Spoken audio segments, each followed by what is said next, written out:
5-ci дүйнөлүк көчмөндөр оюндары былтыр сентябрь айында Казакстанда өткөн. Анда жабылыш аземде кийинки оюндарды өткөрүүгө Кыргызстанга расмий түрдө тапшырылган. Оюндар 2026 жылы жаңы концепция боюнча өтөт. 14, 16, 18 жылғы өткөн оюндардан кичине айырмасы бар. Бул концепцияда азырдагы башка өлкөлөрдүн оюндары да кирет. Кудай бурса, биз ойлойбуз, кызыктуу болот. Biz sonuçta orgkomитетке беребиз, оргкомитет чечимин кабыл алса, анда кудай буйрса ошо азыркы биз сунуштап аткан концепцияда өтөткө деген үмүтүбүз бар.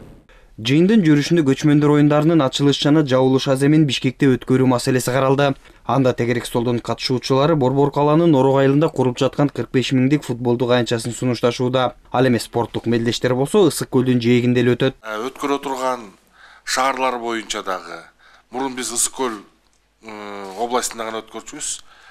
Бизде азыр жаңы стадион, жаңы этногородоктор бул жакта 26-жылга чейин курулуп бүтөт деп атат. Ошо бүтө турган болсо Бишкекте, анан кийин Ысык көлдө ачылышын Бишкекте жасап, анан оюндардын баарын Ысык көлдө өткөрүп, анан жабылыш аземин өткөрүү боюнча сунушталган. Көчмөндөр оюндарынын башталышына 1 жылдан ашык убакыт бар, бирок эрте даярдык көрүүнүн себеби көптөгөн курулуштардын эскиргендиги, айрымдары болсо толугу менен жок болуп кеткендиги. Ал эми ат оюндары өтүүчү Бактуу Долоноту айылындагы ипподромду толугу менен реконструкциялоо зарыл. Ошондой эле Кырчын жайлоосундагы түзүлүүчү этно шаарчаны кайрадан куруу талап кылынат. Ипподромдорубуз бар, ошолордун калыбына келтирүү, оңдоп түзөө, Кырчынды кандай кылып курулуштарын жүргүзөбүз быйыл. Эмди жылкыга жол салуу, суу түтүктөрдүн алып баруу, электричество, декорация, костюм, өткөрө турган ачылыш, жабылыш аземдери, спортсмендердин кийимдери, анан дүйнө жүзүндөгү жанакы иш-чараларды уюштуруу, ошол спортсмендердин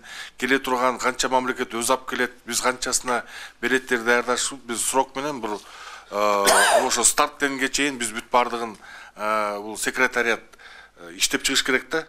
Жыйындын жүрүшүндө негизги уюштуруу маселелери, анан ичинде оюндарды ийгиликтүү өткөрүү боюнча тапшырмалар берилди. Бир жумалык мөөнөт берип атабыз бардык мамлекеттик органдарга, урматтуу коллегалар. Анан 2 жумалык мөөнөттө бардыгыңыздар буну ошол келген сунуштарын 2 жумадан кийин сиз долбоорун бияка киргизет экенсиздер. Эске салсак, 5-чи дүйнөлүк көчмөндөр оюндары 2026 жылдын сентябрь айында өтөт. Бул оюндар көчмөн элдердин каада салтын жана маданиятын жайылтууга, ошондой эле маданият жана спорт тармагында эл аралык кызматташтыкты бекемдөөгө багытталган. Мелдештер салттуу түрдө дүйнөлүк коомчулуктун көңүлүн буруп, туризмди өнүктүрүүгө, тажрыйба алмашууга жана элдердин ортосундагы диалогду тереңдетүүгө өбөлгө түзөт. Тилек Айталиев, Руслан Бараненко, ЛТР, Бишкек.